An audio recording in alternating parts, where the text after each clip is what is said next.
Welcome back, everybody. I'm Conley with TCGplayer.com, playing Mono Black Eldrazi, preparing for Grand Prix Denver. This is round one of our testing for the day.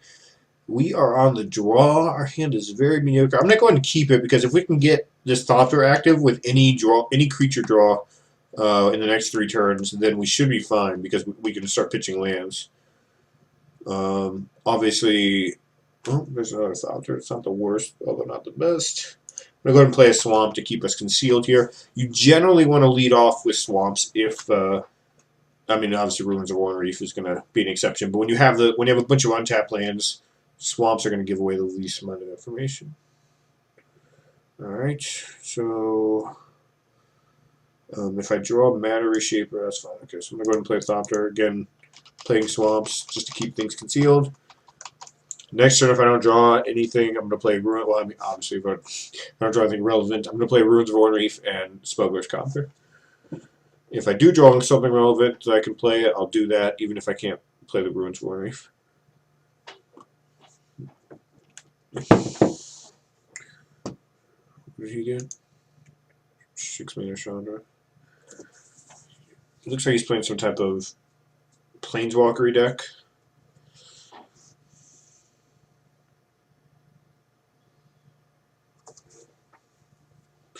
He's playing Kiora. Interesting. Ooh, that's pretty good. Alright, so we're definitely going to cast this. We're going to take that Kiora almost certainly. Part the Water Whale, yeah, we're just going to give him a bunch of expensive stuff. We're going to take the Kiora. Play this Ruins. And then that was not a creature, which would have been better, but, I mean, I'll take a Transgress in that spot as a backup.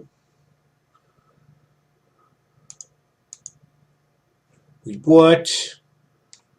That is comical that he would draw that. I thought I was going to have multiple turns of safety, and now I'm dead.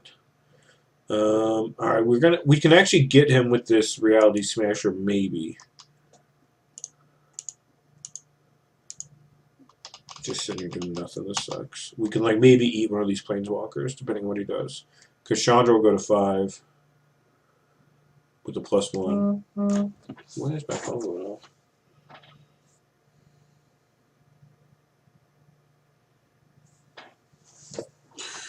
Apologies for that.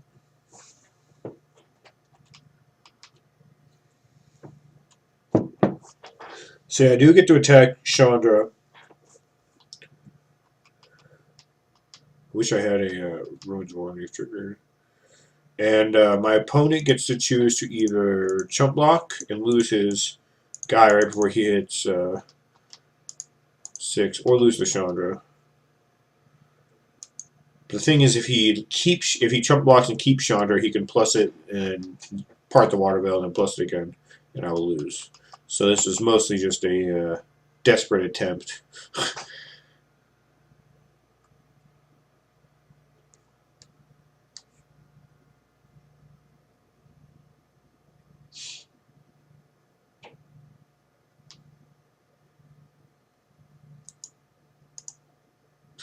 Alright. Yeah, we didn't draw anything really from our opening hand there, so we kept a moderately risky one and it did not pay off. The good news is that our deck seems like this is probably a reasonable matchup for it if we can make it out of... So, if we can make it out of that terrible mana situation. So I think I want the Mindbenders. I think I'm going to leave 1 Reality Smasher in and 1 Flagship and bring in 2 Mindbenders. And the reason for this is that these are very likely to hit 2 things out of his deck. I just have a pretty good feeling there. Wasteland Stranglers are probably not as valuable. I'm going to take out Collective Brutality. That doesn't seem good. I could see taking out Harsh Scrutinies. I don't think he's going to have too many creatures. They'll probably have the 2/3, but I can deal with that with Wasteland Strangler and Bearer. Definitely don't need Key to the City, although it could be valuable depending on what else we're bringing in. I would like a Pilgrim's Eye combo up with these.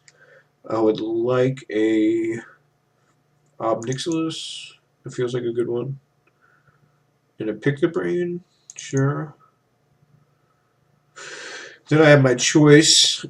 I can Titan's Presence, which isn't terrible. I can Warping Whale if we think... I don't think this is that good, but it does create a 1/1. Titan's Presence deals with a 2/3. It might not be that bad. Do I want Key to the City? I could also just Liliana. Liliana's pretty solid here. Probably should bring in Liliana. Let's take out the Key to the City and bring in a Titan's Presence, though. Alright, I'm in. Alright, we'll be right back for Game 2 of Round 1 here momentarily. Alright, welcome back. Game 2 of Round 1 here. We're going to go ahead and play first. The sand is much better than our last sand. A little expensive, but at least we get to... we have some action with Scrappy Scrounging, and we have a decent number of lands. Really, we're just missing a 3-drop and a land from having a pretty mapped out starting sequence.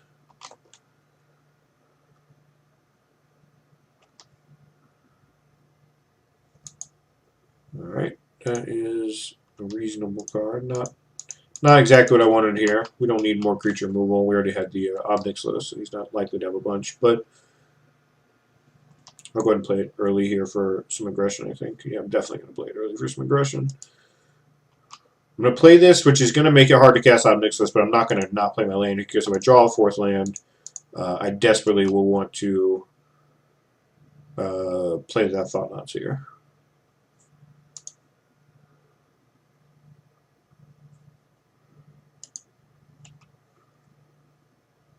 And also, 5 points is not nothing. It makes him casting a Planeswalker like a Nissa or something into this much worse overall. Reach. What is this doing in this deck? That's a strange card to have in this deck. I think that's a strange card to have in this deck. This would have been nice earlier.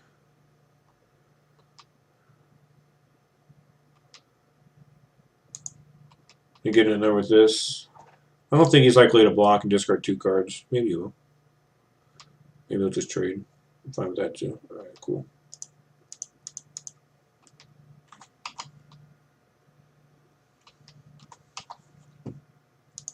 Didn't draw any lands in my first 3 draw steps, which kind of lame.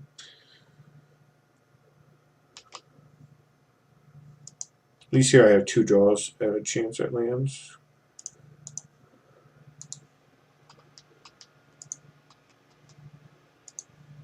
Alright, got there. I'm going to discard the Scrounger just because we have... it gives us the most value. We're also going to probably lose some creatures here shortly.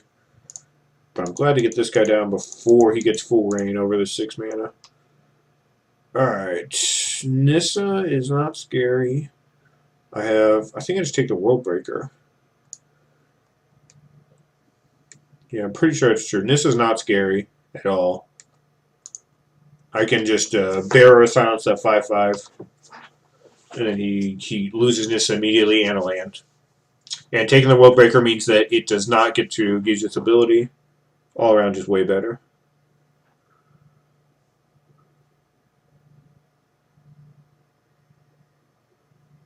And he will be able to rebuff the Bearer, but he can't... Oh, no, he won't because he played Archive instead. So he's going to play Nissa.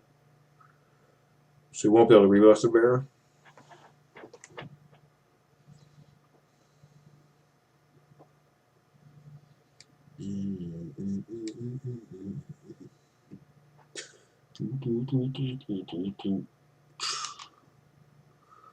Alright, play this.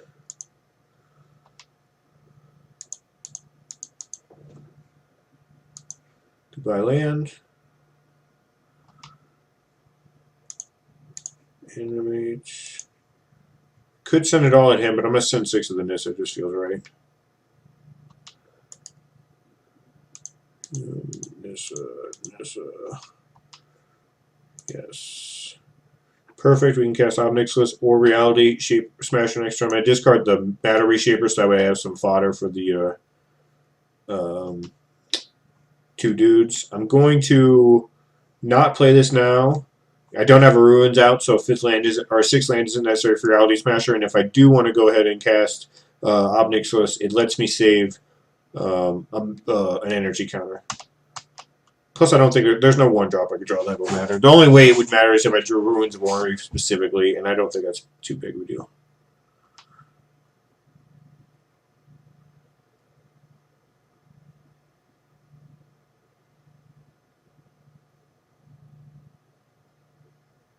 And either one of these is getting countered by rebuff if he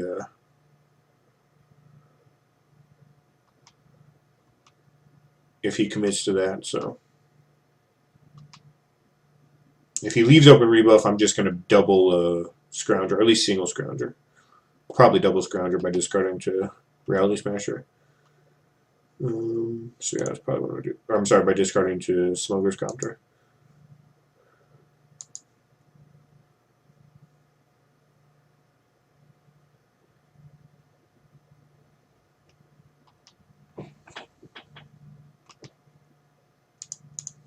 This puts him to 2. He's got rebuff open, obviously, is the reason I'm not. Yes.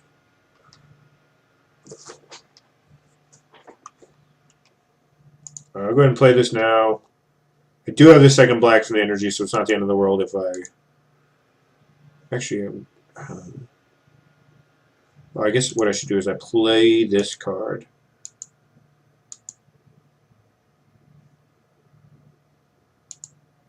The reason I play this card is it's good against Sweeper. He can rebuff it, but I can pay. So, and he won't, because then he won't be able to draw a card off his clue.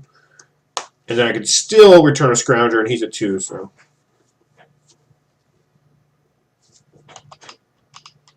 So if he Wraths, I still have a Copter back, and I still have a Matter Reshaper trigger. Plus, I have a Scrounger. I think and I have a Reality Smasher in my hand. All those things combined means I should win here.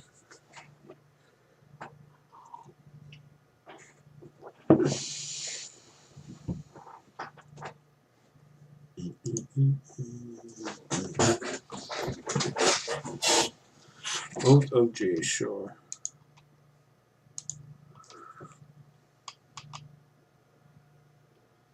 Guess his only play is to just cast a bunch of Part the Water Veils and hope for the best. Nope, he's scooping. Alright, anything I want to do differently? Obnix list is probably not good. I know he's got rebuff now, so I probably want to Collective Brutality. Oh, and I definitely want Collective Brutality for Part the Water Veil anyway. So I should probably board both those out, and I should probably board out that Titan's Presence. I think the Wasteland Stranglers and the Bear of Silence will be plenty. Could probably even board out a Wasteland Strangler if I wanted to bring in Warping Whale, which is probably pretty good. Also counters Part the Water Veil. I don't know why I didn't think about all that stuff ahead of time. Alright, that looks good to me. Be right back for Game 3, Round 1 here momentarily. Alright, welcome back. Game 3 of Round 1. We have an excellent hand. Good mana. Ruins of Worn Reef. 1,000,000 2-drops. Our opponent mulligan to 5. We have great hand disruption. We're going to lead with our hand disruption to get it active as quickly as possible so we can disrupt our opponent mulligan to 5. Playing a Copter is just not valuable because on turn 3 we're going to play Transgress the Mind anyway. So our play... Ooh, that was actually kind of a good draw. But our primary plan of attack here is just Transgress, Transgress, Transgress. He's got 3 cards in his hand, so... I could theoretically Collective Brutality here and make him discard, but then he's just going to... If he only has 1 spell in his hand, he's just going to discard that spell to... Oh! Whoa, whoa, whoa. That was scary. Alright, I don't care about this Radiant Flames. The Chandra is pretty relevant as it costs 6, so I'm definitely taking this Oath of Jace.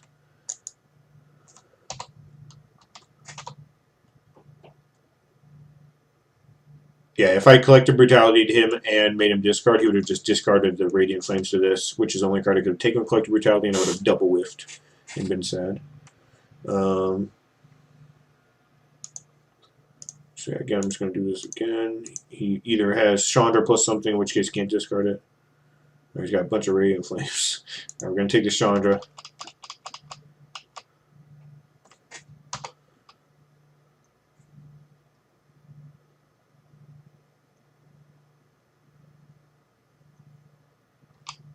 Alright, now we're going to eat him with a Bear of Silence. Mostly just to stem any bleeding and get his 1 threat off the board. Also, if he's going to cast a Radiant Flames, he's going to do it now. And then after this, we can pump up our guys. We can like play Copter, and if he doesn't kill our Bear of Silence, we can give it a counter immediately, make it a 4/4, which would be pretty nice.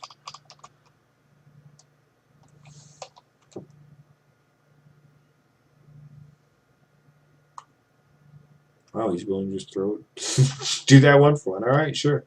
I'll take it. I will take it.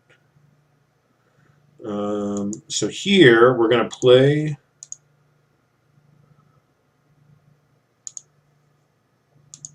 We're going to play both these cards. And I'm going to put a counter on the Thopter because it's not going to die to Radiant Flames. So this is one of those rare times where you actually get a counter on your Thopter. The goal here is that he can kill this with Radiant Flames, but I can bring it back with its ability and then put a counter on it later. And the Thopter being a 4/4 is huge here. Gets in a lot of damage really quickly. Keep this other land in my hand so I can loot it away. Put an island in his hand, so he's got Island Radiant Flames. His hand's awful. Yeah, he's just going to throw Radiant Flames on this. Not a big deal, so now I get a counter on both of my creatures. Boom. I'm actually not going to put a counter on it yet, so I can keep that mana open just in case I draw something amazing. Didn't. Boom. Go ahead and play this because it's pretty valuable, I think, to have a second copter in play.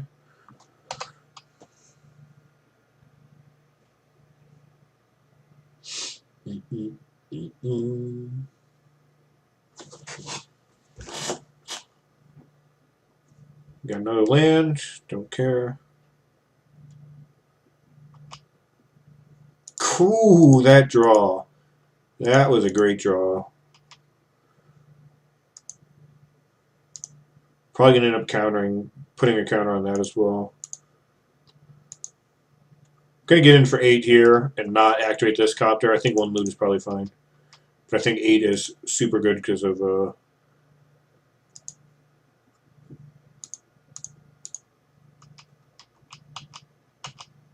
place we're at. 16 life, 8 is lethal, obviously. Also, I have 2 Collective Brutality, so even if just one of these creatures connects next turn, I should win.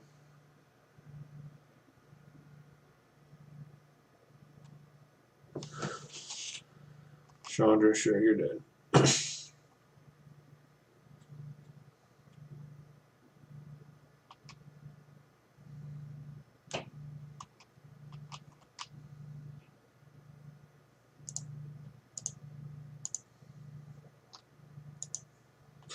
Dun dun. Collective Brutality. Mattering. Sure, we'll use it.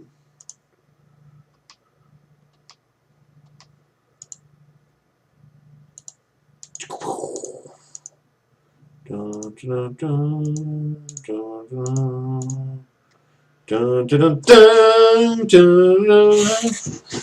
Alright, so we did a bunch of weird things there. We got a counter on a Thopter, that was good. We got a counter on a Pilgrim's Eye, that was good. Pilgrim's Eye activated a Thopter, that was good.